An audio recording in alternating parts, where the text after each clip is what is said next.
গ্রামের নাম ছিল নূরপুর। খুব বড় গ্রাম না, কিন্তু এই গ্রামটায় একটা অদ্ভুত শান্তি ছিল।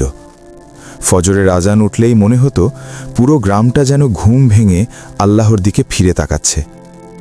কাঁচা রাস্তায় তখনও কুয়াশা লেগে থাকত, পাখিরা ডাক দিত, আর মসজিদের ছোট মিনার থেকে ভেসে আসা আজানের সুর বুকের ভেতর কেমন করে যেন ঢুকে যেত। এই গ্রামের এক পাশে মসজিদের ঠিক পেছনেই একটা ভাঙা কুড়ে ঘর ছিল। টিনের চালা, বাঁশের দেয়াল, বৃষ্টি হলে পানি পড়ত, শীত এলে বাতাস ঢুকত। সেখানেই থাকতেন রহমান চাচা।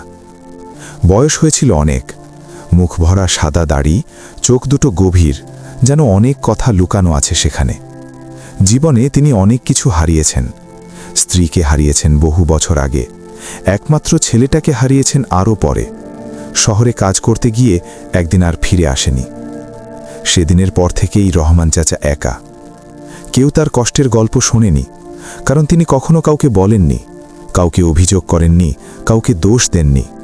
শুধু বলতেন, আল্লাহ জানেন, এই জানাটাই যথেষ্ট।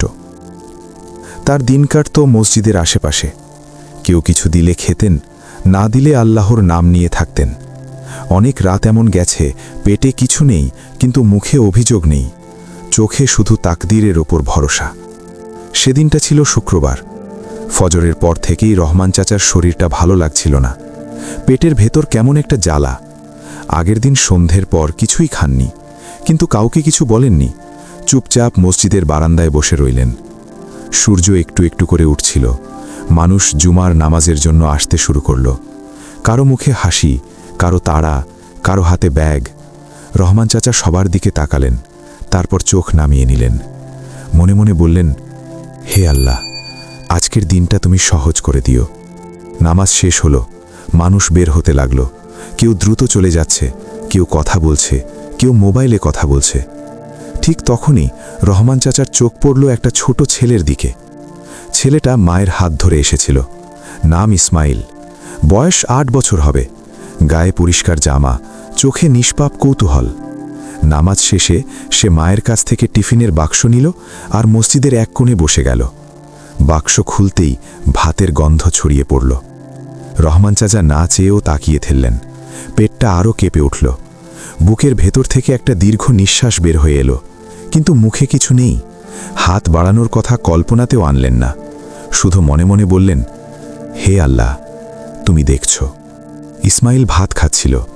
হঠাৎ চোখ তুলে তাকালো। রহমান চাচার চোখের সঙ্গে চোখ মিলল। মুহূর্তের জন্য ছেলেটা থেমে গেল। তার মনে হলো, এই চাচার চোখ দুটো কেমন যেন ভেজা। সে উঠে দাঁড়ালো, ধীরে ধীরে কাছে এলো, বলল, চাচা, আপনি কি খেয়েছেন? রহমান চাচা একটু চমকে উঠলেন। তারপর হালকা হেসে বললেন, না বাবা, পরে খাবো। ইসমাইল চুপ করে রইল কয়েক সেকেন্ড। তারপর বলল, আম্মু বলেন, কাউকে ক্ষুধার্ত দেখলে আল্লাহ আমাদের পরীক্ষা নেন। এই কথা বলে সে তার বাক্সের দিকে তাকালো, আবার রহমান চাচার দিকে তাকালো। তারপর এক মুঠো ভাত তুলে ধীরে ধীরে এগিয়ে দিল। এই ছোট্ট মুহূর্তে রহমান চাচার বুকের ভেতর যেন কিছু ভেঙে গেল। হাত কাঁপছিল, চোখ দিয়ে পানি পড়ছিল। তিনি ভাতটা নিলেন, মুখের কাছে নিয়ে গেলেন, থামলেন, চোখ বন্ধ করলেন, বললেন, বিসমিল্লাহ। সেই এক মুঠো ভাত তার কাছে মনে হলো যেন জান্নাতের খাবার। খাওয়া শেষ করে তিনি 2 হাত তুললেন, কাঁপা কণ্ঠে বললেন, হে আল্লাহ, এই শিশুর দান কবুল করো, ওকে দিনের পথে রাখো, ওর জীবনে কখনো অভাব দিও না। ইসমাইল কিছু বুঝল না, শুধু হাসল। তার মা দূর থেকে দেখছিলেন, চোখ মুছলেন, কিছু বললেন না, শুধু মনে মনে বললেন, আলহামদুলিল্লাহ। সেদিন আসরের পর রহমান চাচার জীবনে এক নতুন দরজা খুলে গেল। গ্রামের এক ব্যবসায়ী এসে বলল, চাচা, আমার দোকানে একজন দরকার, সৎ মানুষ, আপনি কি কাজ করবেন? রহমান চাচা অবাক, কথা বলতে পারছিলেন না, শুধু মাথা নাড়ালেন। সেই দিন থেকেই তার জীবন ধীরে ধীরে বদলাতে লাগল। নিয়মিত কাজ, নিয়মিত খাবার, ধীরে ধীরে কুড়ে ঘরটা ঠিক হলো। মুখে আবার হাসি ফিরল। বছর কেটে গেল। ইসমাইল বড় হলো, পড়াশুনো করল, কিন্তু সেই দিনটার কথা সে কোনো দিন ভুলেনি। এক মুঠো ভাত কিভাবে একজন মানুষের জীবন বদলে দিতে পারে সে নিজের চোখে দেখেছিল। রহমান চাচা প্রায়ই বলতেন, মানুষ দানকে ছোট ভাবে, কিন্তু আল্লাহর কাছে ছোট কিছু নেই। গল্পটা এখানেই শেষ নয়। এই গল্পটা আমাদের সবার জন্য। কারণ হয়তো আজ তুমি দান দিচ্ছ, হয়তো কাল তোমাকেই আল্লাহ কারো মাধ্যমে সাহায্য পাঠাবেন। নিজেকে প্রশ্ন করো, আজ যদি রহমান চাচা তোমার সামনে বসে থাকেন, ক্ষুধায় কাঁপতে থাকা চোখ নিয়ে, তুমি কি তাকিয়ে দেখবে নাকি চোখ নামিয়ে নেবে? হয়তো তোমার হাতে আজ অনেক কিছু নেই, হয়তো তোমার দানটা বড় হবে না, কিন্তু মনে রেখো, আল্লাহ দানের ওজন মাপে না, মাপে হৃদয়ের নিয়ত। এক মুঠো ভাত, এক গ্লাস পানি, একটা সহানুভূতির দৃষ্টি, এই ছোট জিনিসগুলোই কাউকে বাঁচিয়ে দেয় আর কাউকে আল্লাহর কাছে তুলে ধরে।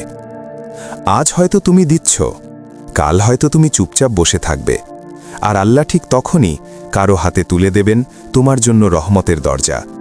কারণ আল্লাহ কখনো দেরি করেন না, তিনি শুধু পরীক্ষা নেন। আর যে আল্লাহর উপর ভরসা রাখে, তার জীবনে কোনো কষ্টই শেষ কথা হয় না। হয়তো আজ তুমি এই গল্পটা শুনছ, কারণ আল্লাহ তোমাকে মনে করিয়ে দিতে চান, মানুষকে দয়া করো, আকাশ তোমার জন্য দয়া খুলে দেবে।